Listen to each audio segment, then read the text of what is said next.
현역 여당 국회의원의 아들이 서울 주택가에서 이른바 던지기 수법으로 마약을 구하려다 경찰에 입건됐습니다. 해당 의원 측은 별다른 입장을 내놓진 않았습니다. 황다혜 기자가 보도합니다. 서울 강남역 인근의 주택가입니다. 지난해 10월 30대 남성 A씨가 지인 2명과 함께 이곳을 서성이기 시작했습니다. A씨는 이 화단에 숨겨진 액상 대마를 찾으려다가 발견하지 못하고 현장을 떠난 것으로 알려졌습니다. 수상이 여긴 주민이 신고했고 경찰은 인근 화단에서 액상 대마를 발견했습니다.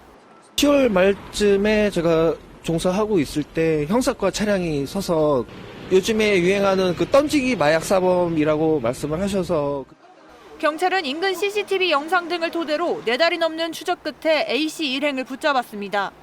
경찰 조사 결과 A씨는 국민의힘 소속 현역 의원의 아들로 확인됐습니다. 해당 의원 측은 별다른 입장을 내놓지 않고 있습니다. A씨는 과거에도 대마 흡입 혐의로 처벌받은 전력이 있는 것으로 알려졌습니다. 경찰은 마약류 관리법상 대마 수수 미수 혐의로 A씨를 불구속 입건해 조사하고 있습니다. KBS 뉴스 황다혜입니다.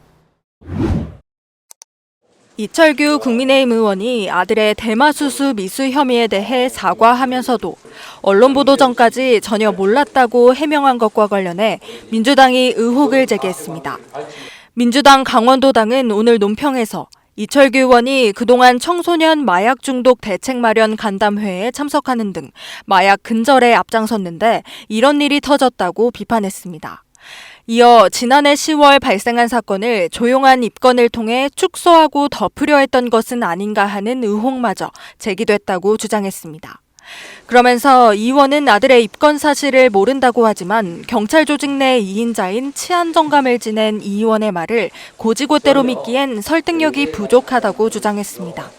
앞서 노종면 민주당 원내대변인도 넉 달 전 발생한 사건이 지금에서야 보도됐다며 사건을 덮으려 한 것 아니냐는 의혹을 제기한 바 있습니다.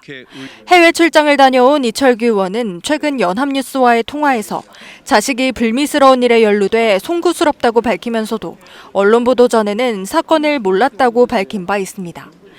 이 의원의 아들은 지난해 10월 이른바 던지기 수법으로 서울 서초구의 한 건물 화단에 묻힌 액상 대마를 지인과 함께 찾으려다 미수에 그친 혐의로 경찰 수사를 받고 있습니다.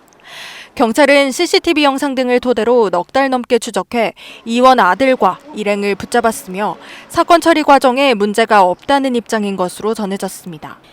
이 의원 아들은 과거에도 대마 흡입 혐의로 처벌받은 전력이 있는 것으로 알려졌습니다. KBS 뉴스 이윤재입니다. 성폭력 혐의로 기소된 국민의힘 장제원 전 의원이 고소 내용은 거짓이라면서 당을 잠시 떠나겠다고 밝혔습니다. 장 전 의원은 오늘 SNS를 통해 엄중한 시국에 당에 부담을 줄 수가 없다며 누명을 벗고 돌아오겠다고 밝혔습니다. 앞서 서울경찰청은 장 전 의원이 부산의 한 대학 부총장이던 2015년 11월 비서를 상대로 성폭력을 저질렀다는 내용의 고소장을 접수해 수사에 착수했습니다. 경찰이 장제원 전 국민의힘 의원의 성폭력 의혹에 대한 고소장을 접수해 수사 중입니다. 장 전 의원은 사실무근이라며 혐의를 부인하는 입장인데 10년 만에 이 문제를 제기한 피해자는 당시 상황에 대해 구체적인 진술을 하고 있습니다. 최민영 기자의 보도입니다. 지난 1월 장제원 전 국민의힘 의원에 대한 준강간치상 혐의 고소장이 접수됐습니다. 고소를 한 사람은 장 전 의원의 전 비서였습니다. 고소장엔 장 전 의원이 부산의 한 대학 부총장으로 있던 2015년 11월 17일 서울 강남의 한 호텔에서 비서에게 성폭력을 저질렀다는 내용이 담겼습니다. 총선 선거 포스터 촬영 후 피해자와 장 전 의원의 측근이 참석한 술자리가 3차까지 이어졌는데 피해자는 2차 자리에서 기억을 잃었고 다시 의식을 되찾았을 때 성폭력 피해를 인지했던 겁니다. 피해자 측은 지역에서 힘이 센 장 전 의원 일가가 무서워 문제를 제기할 수 없었고 그러는 사이 장 전 의원이 여러 번 회유했다는 입장입니다. 피해자 측은 사건 보름쯤 뒤 장 전 의원이 피해자에게 현금 2천만 원을 건넸다고 주장했습니다. 장 전 의원 측은 돈을 준 사실 자체가 없다며 부인하고 있습니다.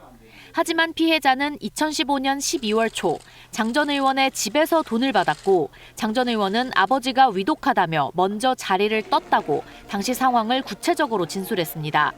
2018년 이 사건을 공론화하려 했을 땐 장 전 의원이 자신의 국회의원실에 회유성 취업을 시켰다고 피해자는 주장합니다. 장 전 의원 측은 한 교수의 추천으로 채용했을 뿐이란 입장입니다. 피해자는 오는 11월 10년으로 정해진 준강간죄 공소시효 만료를 앞두고 고소장을 냈습니다. 장 전 의원 측은 사실 무근이라며 성적 접촉이 없었다는 입장입니다. 술자리가 있었는지 피해자와 호텔에 갔었는지에 대해선 확인이 어렵다고 밝혔습니다. 경찰은 조만간 장 전 의원을 불러 조사할 예정입니다. KBS 뉴스 최민영입니다. 곧 한국을 겨냥해서 관세 압박을 다시 만날 대한민국을 기대합니다.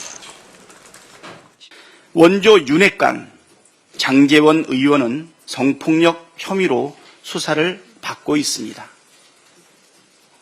그렇게 가버리면 내 마음은 어떡하느냐? 그렇게 가버리면 내 마음은 어떡하느냐? 탈당을 했다고 해서 의혹이 사라지지 않습니다. 윤핵관 이철규 의원은 아들이 마약 사건에 연루된 사실이 뒤늦게 드러났고 외압이 있었던 것 아니냐는 의혹도 나왔습니다. 바이든 날리면 김은혜 국민의힘 의원과 관련해 거짓 진술을 한 직원의 양심 고백이 나오자 갑자기 자취를 멈췄습니다.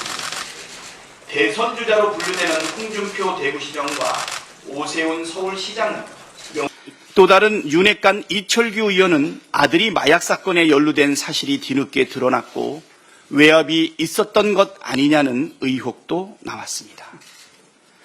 바이든 날리면 김은혜 국민의힘 의원은 공천 비리 의혹이 불거졌습니다. 아랫물도 썩고 주변 물도 죄다 썩고 있습니다. 이쯤 되면 국민의힘은 종합 비리 세트 범죄자 집단이라고 할 만합니다.